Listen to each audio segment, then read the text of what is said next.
Yo, yo, yo, what's happening, my elevators, man? I hope y'all staying elevated for me out the other day, man. Y'all already know how we coming. Higher elevation at all times, man. All media entertainment, baby, and we back with another hit for y'all today, man.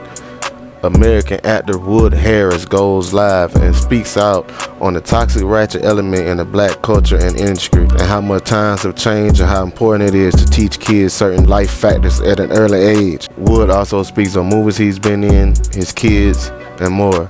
Yo, if you're new to the channel, hit that subscribe button for me, man. Let's get into it. Yo,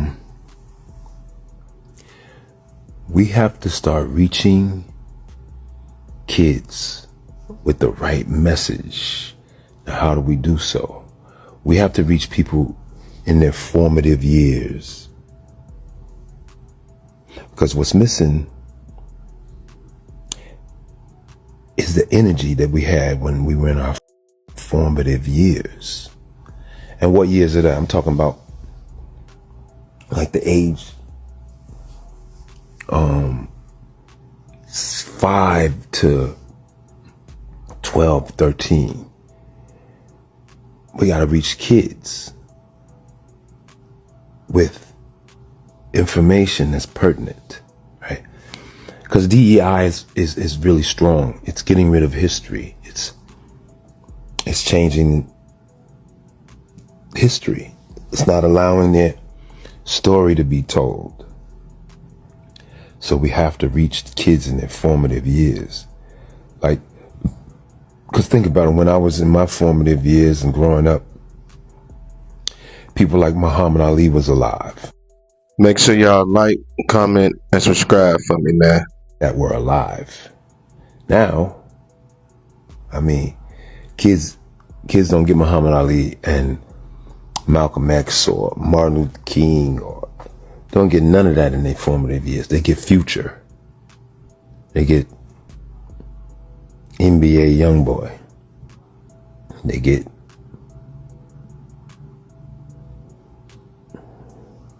Rick Ross and like that in your formative years. Let's think about it. It matters what you receive in your formative years. That's the most important.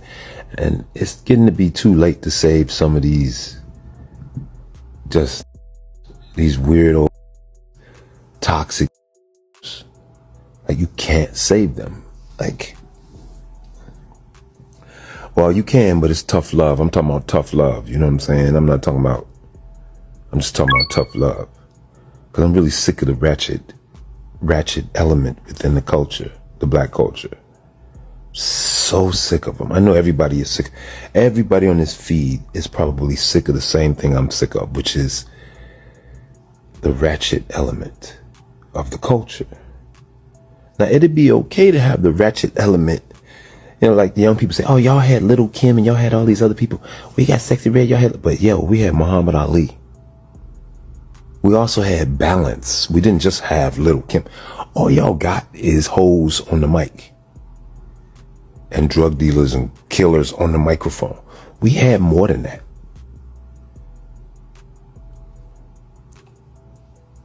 We had more than that. Now we have ratchetness almost exclusively. I'm saddened by it. Like, I'm heartbroken by our culture. Like, it's heartbreaking, to be honest with you.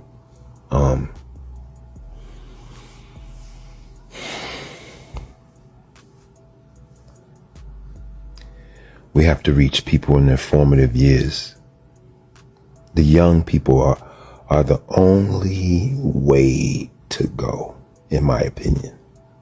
When I say young, I'm talking about kids in their formative years. Think about it. What you receive in your formative years really defines you. You know what I'm saying? Like,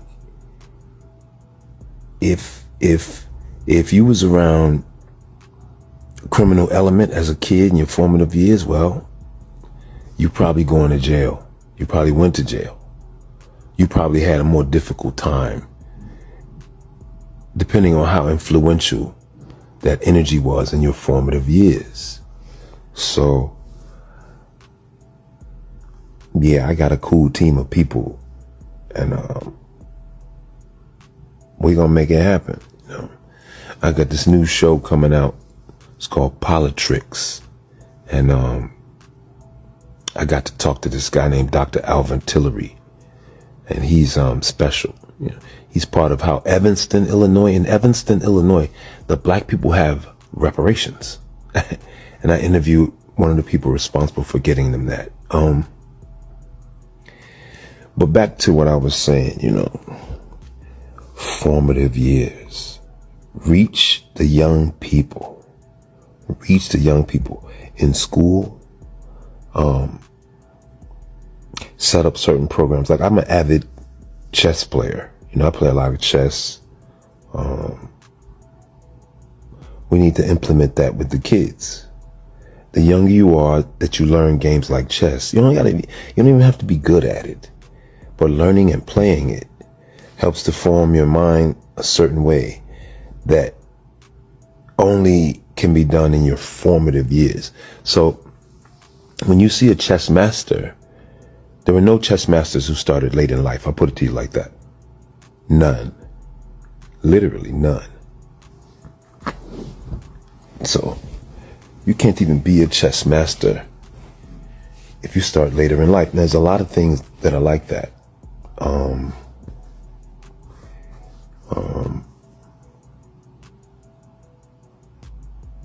It's so important too. So important. Make sure y'all like, comment, and subscribe for me, man. We have to reach kids in their formative years and influence their ideology. We don't have to give them nothing. We have to influence their ideologies. How do we do so? Well, there's a myriad of ways to do so. We introduce them to things that they don't really like. I'm influenced in my formative years, and it's all kind of subliminal stuff too. It's not even like it has to be a preacher coming out. Let me preach to the kids and teach them how to be. No, we have to reach them in their formative years when they're developing, when their brains are literally developing, and impregnate them with insights that they don't have. Because by the time a child is a teenager, it's too late. We reach the young. We really don't give a fuck about everything around you. Just reach the young in their formative years with subliminal stuff, with overt stuff. Think about it. When I was in my formative years, black people had an ideology that was entirely different. And that was the energy, and that was what influenced me and influenced everybody, right? Yeah, we have to take over the mental space of the young. And the adults, I ain't trying to change no adult's mind. And some of y'all the fat kid. If you the fat kid in the race, I mean, it's all about tough love moving forward. From me, you can only receive tough love from me and others like me, I suppose. Because I refuse to allow us to be redefined as just the culture of the ratchet. No longer black. We won't be black. Believe it or not. We won't even be considered black. We'll just be the culture of the ratchet. And it's partly our fault for exalting the lowest vibration in our culture. It's the most exalted figures in our culture are the lowest vibration, right? Instead of any type of intellectuals, any kind of spiritual people, or the combination of the intellectual spiritualists, none of that's really being administered properly, in my opinion.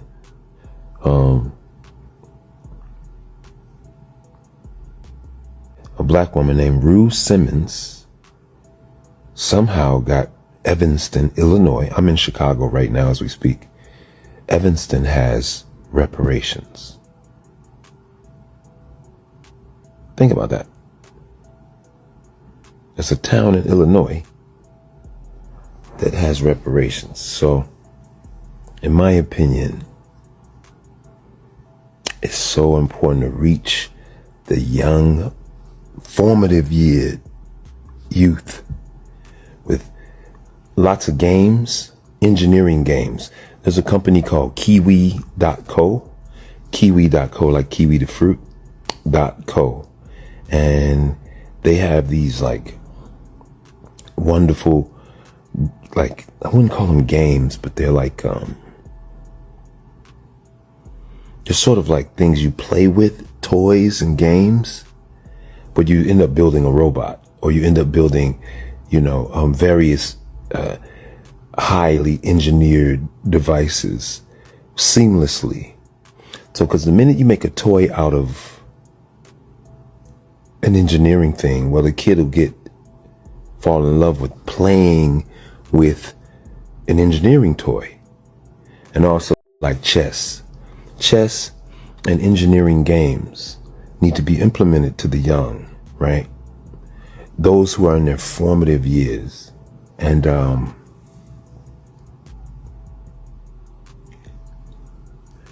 then maybe we could have control the narrative of the young, because the way it's going now, young adults have already fastened themselves to some ideology that I'm not trying to move a mountain. I'd rather deal with kids who don't have their mind made up already, who are malleable to the ideologies that keep black people a culture. Because if we become the culture of the ratchet, then many of us are not going to stick around. We're just going to be like, well, I ain't down with it. It's already like that for some people. But I think there needs to be a lot of tough love before we divorce ourselves from the wonderful black culture. And we have to remember the contributions, because there are incredible contributions made by African American, black people, whatever you want to call us, right? But right now, young people don't even know about the contributions made. Remember C.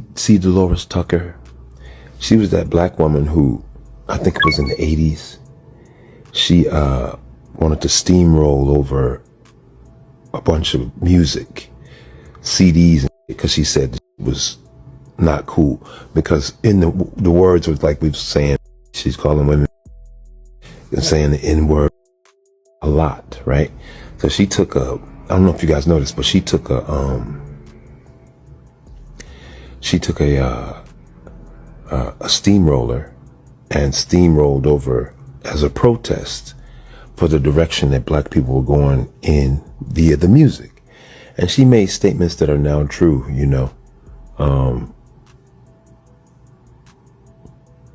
the one that Tupac didn't like. Tupac didn't like her, but she was right. Because think about it. Words are very powerful. I'm talking to you right now with words. Many of you, you're in love with somebody because of what they said and did, right? But it was the words that brought you to them in the first place. If I was to meet one of you young ladies, I would have to talk to you, right? And it would be the words that have made you agree to go to dinner with me and whatever it is, right? Words are spellbinding. We even spell words. We take the symbols that are letters and we spell words. But the words in the music these days, and even for the last probably 10 years or more, have been... Make sure y'all like, comment, and subscribe for me, man. But hoes and tricks. Just think about the words. And there's no diversity in the music language. There's no diversity in the music language. It is, we had Public Enemy, okay? We had diversity. Yeah. So we had Little Kim talking nasty and doing her. You're always going to have that. Every culture has their ratchet members. Every culture has the ratchet. But why do we exalt the ratchet, the black culture? Why do we exalt the ratchet people? We're the ones singing that we're in love with a stripper. Think about that. Like drill music. And think about the fact that they all died too. Like drill music literally died off because the people died. That's super ratchet. You know, as I drive around Chicago, I see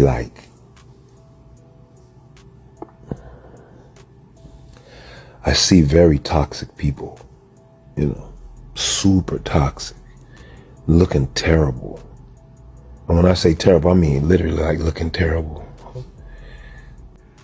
No, I would gather some of these musicians and rappers regret some of the songs they've made though, because the songs are like, you know, hey, we want some.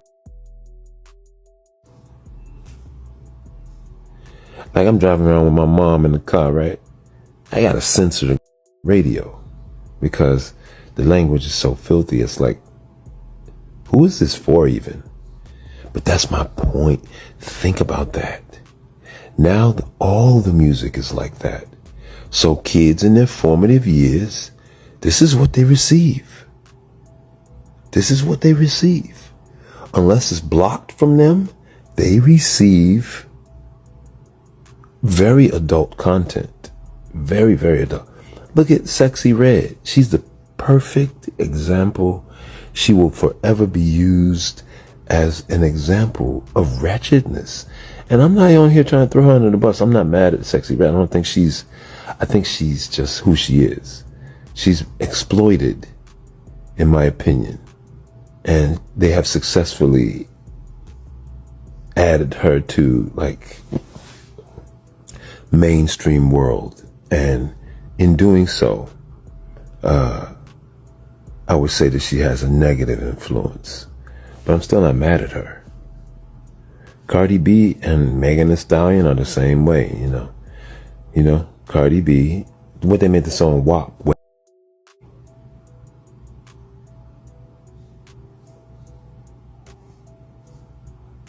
For me, it's whatever. I didn't even listen to the song. I don't know the song. I don't listen to the lyrics. I don't give a shit about it. But for some kid 8 years old, do you remember the first time you heard curse words and you was like, whoa, ooh, I'm cursing. I say curse word. Remember?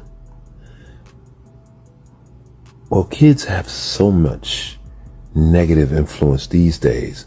They don't have a chance to form an ideology that supports the almighty black culture. You dig? I'm talking about supporting the almighty black culture. And with knowledge of all our contributions. Start there. But before they can even get an insight on anything historically bound to us or any of our contributions, they get in wet. They get in Future and all that type of drugs, all that drug talk. And that's what's influencing them. Also, environmentally, it's a very unhealthy environment, just in general, especially with the current political regime. It's so toxic. Kids have a lot of toxic chemicals going through their blood that's made by the environment. And sound, believe it or not, sound is a chemical. It's something that makes your body react. So, you know, a loud screeching sound can make you get goosebumps, right? That's a chemical reaction to a sound. So I'm saying, ladies on here, there's always like a lot of women on here. if you got kids in their formative years, yeah, turn the radio off.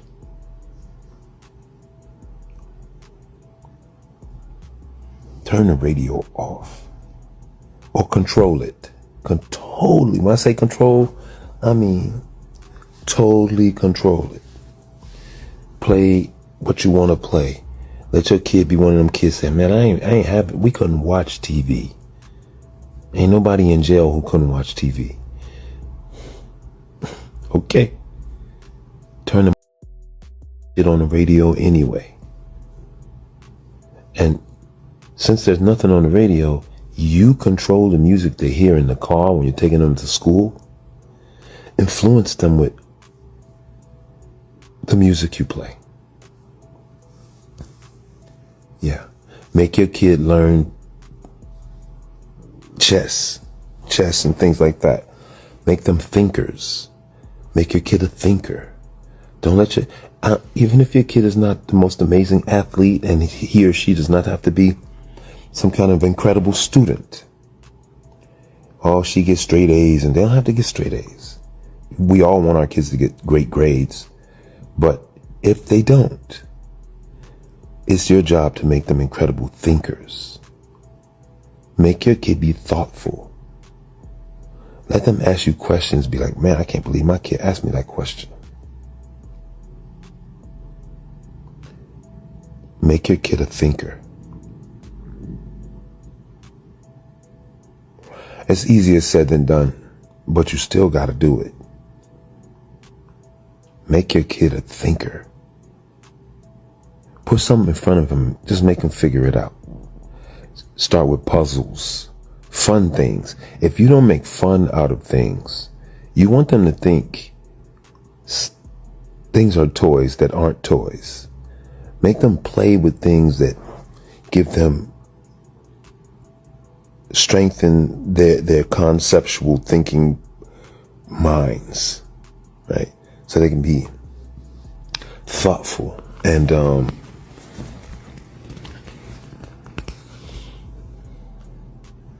that's so important, you know.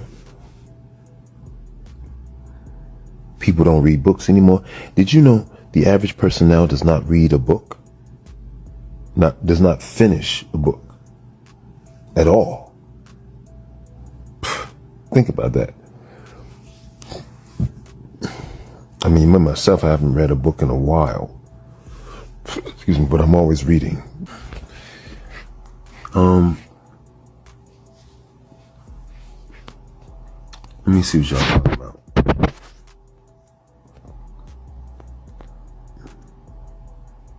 Yeah, jazz and classical music. Jazz is classical music, in my opinion. It's a form of classical music, in my opinion. So yes, jazz.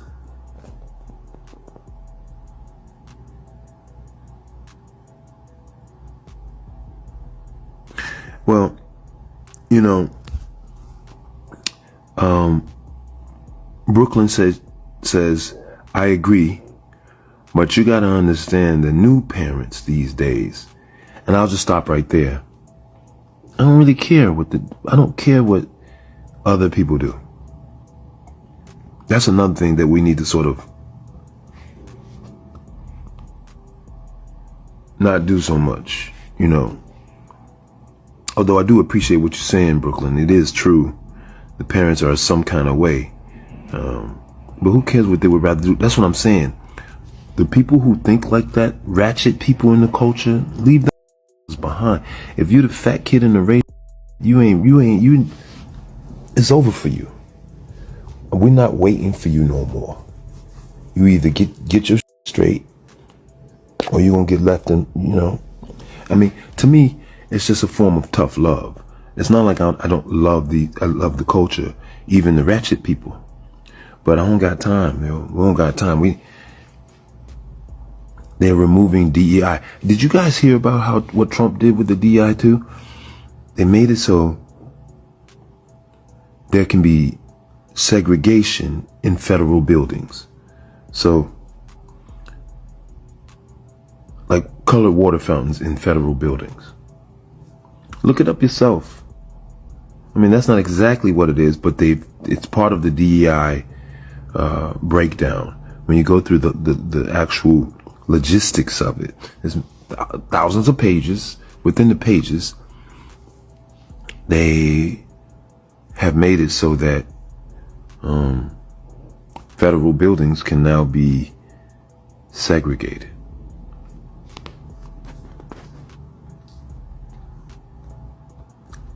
Come here, girl. My mother's got a cat. It's my girl, man. I'm trying to get her to come over here.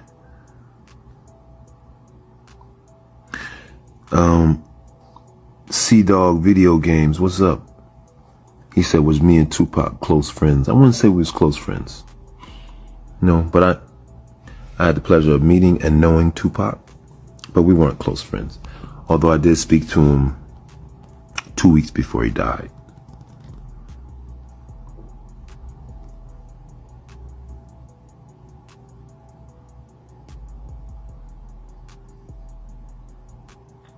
The same guy that asked for Where's Paid in Full 2?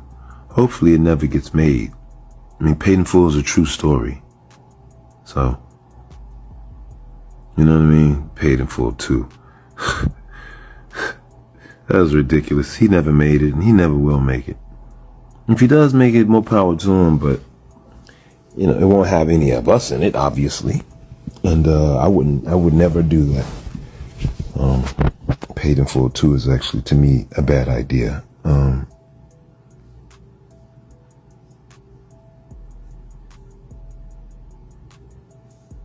Terry Angel X. I don't know if I'm saying Terry Angel X. She said, love this convo at 2 a.m. LOL. Are you at New York? Where's 2 a.m. in America? What time is it? It's later than I think. It's 2 a.m. Gotta get out of here. In a minute, I'm gonna get off, man. Y'all around. Let me see. Whoops. Let me see what y'all talking about. Damn, I keep on goddamn sliding up the thing. Okay. Random. I keep landing on the same people when I go random. Ain't that something? I swear to God, when I stop it, it's like Brooklyn James again. Fucking the same people. But she said she would like to start a school to teach people the law. And that's to me, that's a great thing. My son is actually a lawyer, y'all. That's crazy that I'm saying that. My son is a lawyer. That's brilliant too. My son passed the bar before he graduated. I mean, come on, man. My son passed the bar before he graduated. He went to NYU at first, then he got his law degree at Pepperdine, very prestigious schools, and he went to NYU and wasted my money studying art history. Art history, man, you ain't gonna make no money around no art history. Let me see. I haven't gone live like this in a minute. So I was a little bored. I said, man, let's go live and talk a little bit. Yep, Pepperdine near.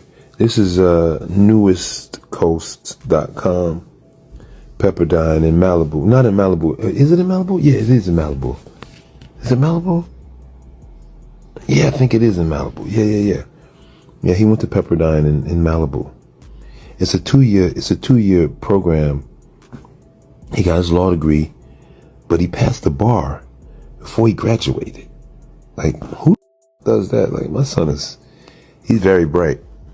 My daughter's super bright too. She graduated college in 3 years. 3 years? They're very bright. She saved me some money though. It didn't matter. I spent so much money on my kids. I spent all my money on my family. I don't really, I don't buy a lot of fancy. I don't care about like that. And that's another thing that we need to talk about within the black culture, and not just the black culture, the American culture, but the black culture, because that's what I'm really specifically sort of working on, right? What's with all the wealth worshiping? Why y'all worship the wealthy so much? Like, y'all give a about what people own too much. Like, wealth worshipers. Call them what they are, y'all. Start using this language, man.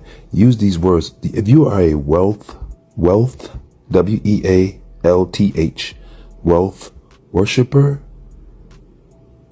then, I mean, you are a lost individual. There's no need, when you wealth worship, you're privy to doing anything, in my opinion. Let me see what else y'all are talking about. There's a lot of wealth worshiping out here. A lot of wealth worshiping. Oh man, somebody got something. So what? So what?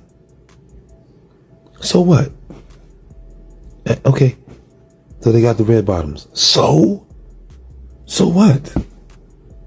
Ooh, that was a Maybach, huh? So what? Like, God damn, man, I hate that. I'm not a wealth worshiper. I've never been a wealth worshiper, actually. You would meet me out, and I probably have on, like, I'm just a regular, I'm like, I like to be under the radar a little. Now, my daughter's stylish. I ain't gonna lie. She's stylish, and she influences my style. So, I mean, I'm a famous person. I gotta have some, but I don't worship it. Like, I like, what's the word? It's called, hidden luxuries, I guess. The hidden luxuries, like, designers you never heard of. I just love the shoes. Like, where are my shoes? I will show you, but they're not right here. Stuff like that. It's not even particularly so expensive, but it is still luxury. You know what I'm saying? Hold on one second.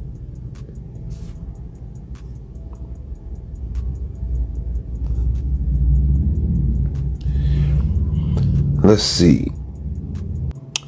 Boogie Nights.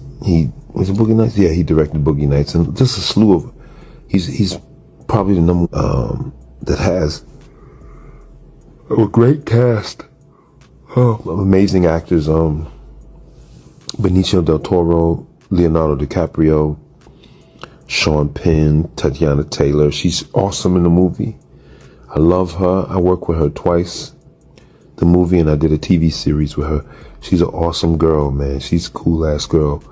Tatiana Taylor, and of course Regina Hall, who is, that's my girl. And me. How was it to work with him? It was phenomenal to work with him. I learned a lot working with him. I'm doing I'm going to direct some movies, and so I always try to pick up from directors what would I get from these different directors. And so working with PTA or Paul Thomas Anderson was a learning experience for me, and he's very mild-mannered and just a good dude. The cast is great. I hope I'm making y'all yawn too, man. I hope I make y'all yawn in this. When I yawn, you yawn. You know what I'm saying? Let me see what else y'all talking about. How to, for people getting into the acting. I don't really, I would say what works really best for you is if you can maintain and be persistent. Don't allow yourself to take no for an answer. You know what I'm saying? Simply don't take no for an answer. I gotta turn some of these lights off in here. Sorry, I got blacked out on y'all. Fully black screen is hilarious. Make sure y'all like, comment, and subscribe for me, man. I'll die. Turn off some of these lights in my mom's crib. You know what I'm saying? I got y'all come and walk with me now, baby. I really wanna you. Watch I get to ooh. I wanna know. Hey, let me show y'all. Well, actually, you can't really see the view because. Oh yeah, you can. Yeah, that's the city of Chicago. This is a little balcony my mother has. And that's the lake. Over there is the lake, Lake Michigan. But yeah, I bought my mom this condo. It's really two condos put together, you know what I'm saying, to make one. Ooh. And I bought my mother a condo in Chicago where she lives.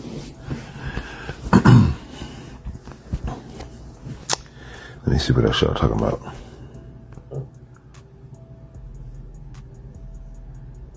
Come and talk to me now, baby. Can I talk to you? Ooh. Say, Richie Rich said, yo, Richie Ratch said, you ever been to Memphis? I have not been to Memphis. I have not been to Memphis. Ain't that crazy? I'm gonna have to go there. I've not been there.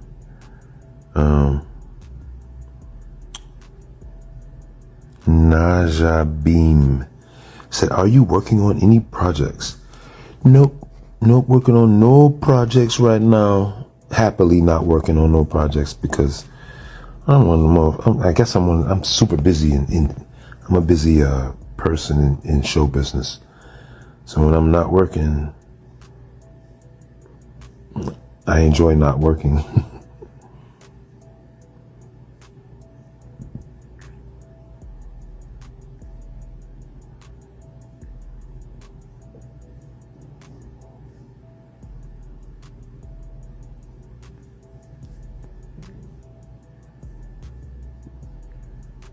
All right, let's try some new questions. I'm trying to find them, but let's go random again.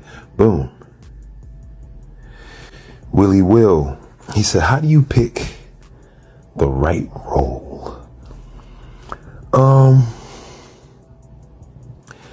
don't even know if I picked the right roles, like, I don't really pick the right roles, I'm very fortunate to get the opportunity to be the characters that I am, but I don't always pick it. Sometimes, a script will come my way.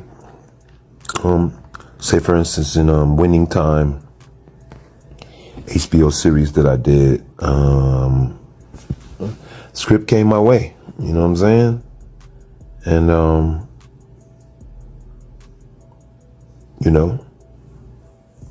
I knew Rodney Barnes, the writer of it. A lot of times it'd be people, what helps me pick a role are the people associated with the role, so, like, how am I not going to do Creed? How am I not going to do the New Edition story? Like,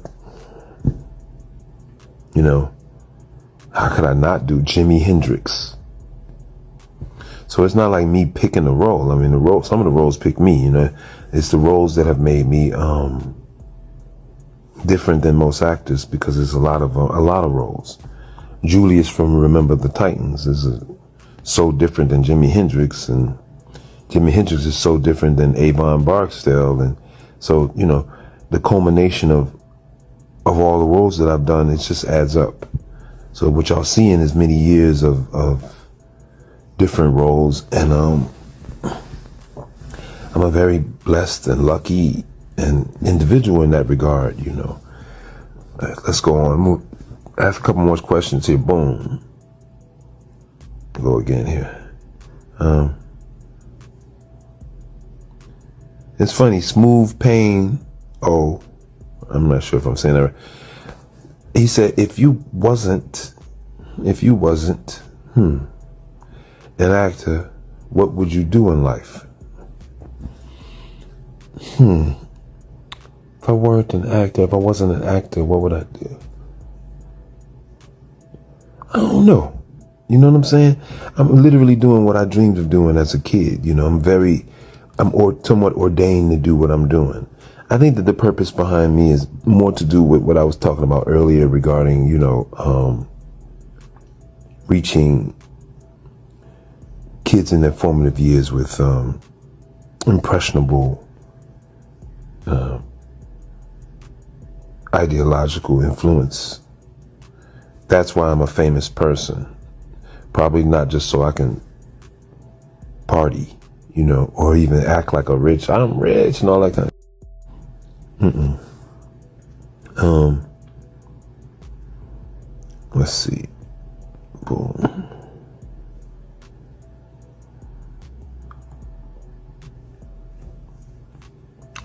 Let's go again. Spin it.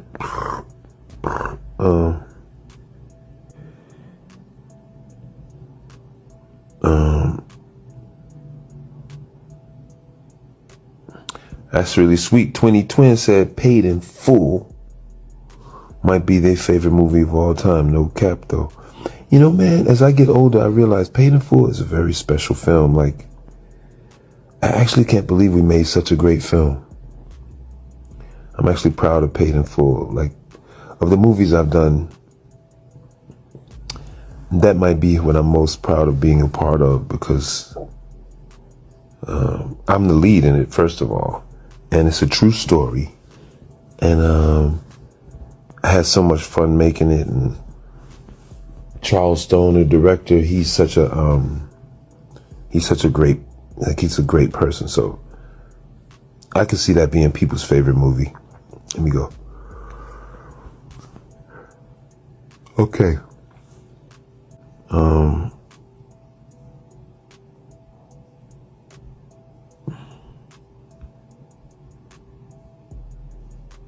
Above the Rim is your favorite movie? I ain't gonna lie, Above the Rim is a special movie. I'm very fortunate that Above the Rim was my first movie, and it is a very special movie for sure. I could see people liking it.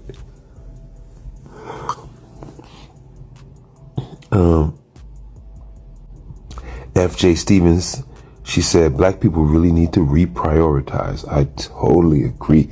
And I do believe that is on the come up. I think we're reprioritizing, but hopefully we're not just joining the other side. Because you can't really join the other side. That's the bad thing. Even if you want to, even if you do so, you think you've done so. Now you'll just be a black person on the other side. There's no joining no other side. You know, stick with the fight, in my opinion. Like, don't run from the fight. There's a fight going on. Black people, this is it's necessary for us to stick together so we can, like, endure these times. But yeah, reprioritizing is true though.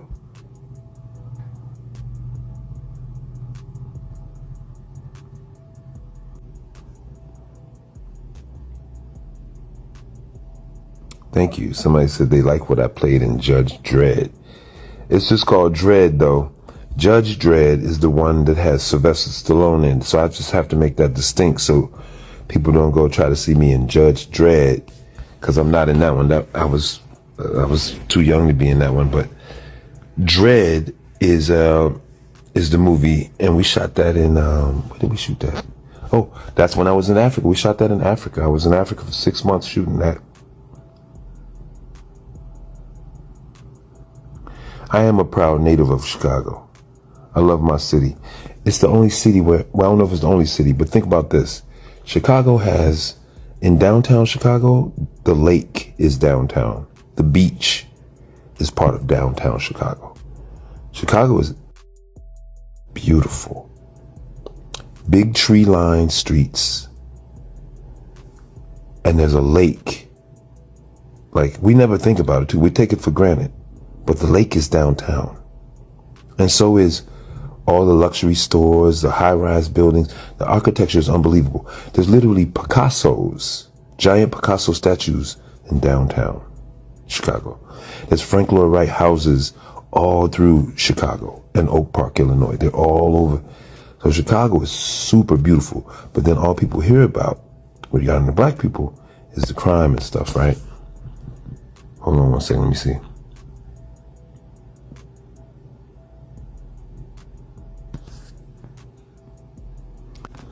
Yeah.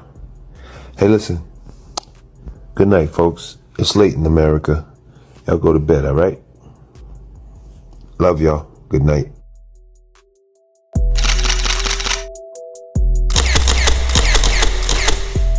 Yo, I appreciate y'all for tuning in, watching this video. Make sure y'all like, comment, and subscribe. Positivity over negativity at all times. Y'all stay elevated, man. Love y'all. Gone.